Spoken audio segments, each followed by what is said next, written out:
हमारे 6 साल का लड़का हमें छोड़कर चला गया, तो क्या ये हमारी परीक्षा है या हमारे कर्मों का? नहीं, उस जीव को उतने समय के लिए ही भेजा गया था और आपका कर्म उससे संबंध रखता है। उस जीवात्मा का कुछ, आज का सत्संग सुना है क्या? पूरे परिवार से उसका संबंध होता है। अब जलो, अंदर से जलो, उसका कष्ट भोगो। वो आया था जीव, भोगा करके चला गया। लालच में, मोह में फंसाया, मेरा पुत्र बढ़िया पढ़ लिख कर सयाना होगा, सब कोई चाहता है, और बीच से ही गया। अब जलो, अब रो, ये भोग भोगा जा रहा है कर्म का। हाँ, तो इसी से मुक्त होने के लिए तो अध्यात्म है।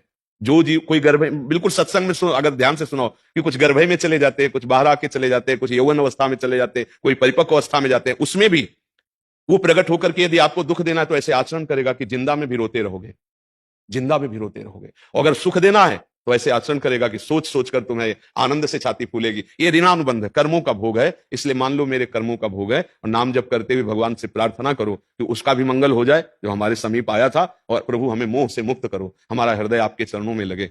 परिणाम में सब दुख देगा। मरने का जब समय आता है, जिसने भजन नहीं किया ना, उसको यही सब चिंतन होता है, ये घर छूट गया इतना बढ़िया, ये परिवार सब छूटा जाएगा, अब जाना कहां, उसको कोई चिंता नहीं, बस इसी का चिंतन। तो फिर छिपकली बनकर उसी घर में रहता है।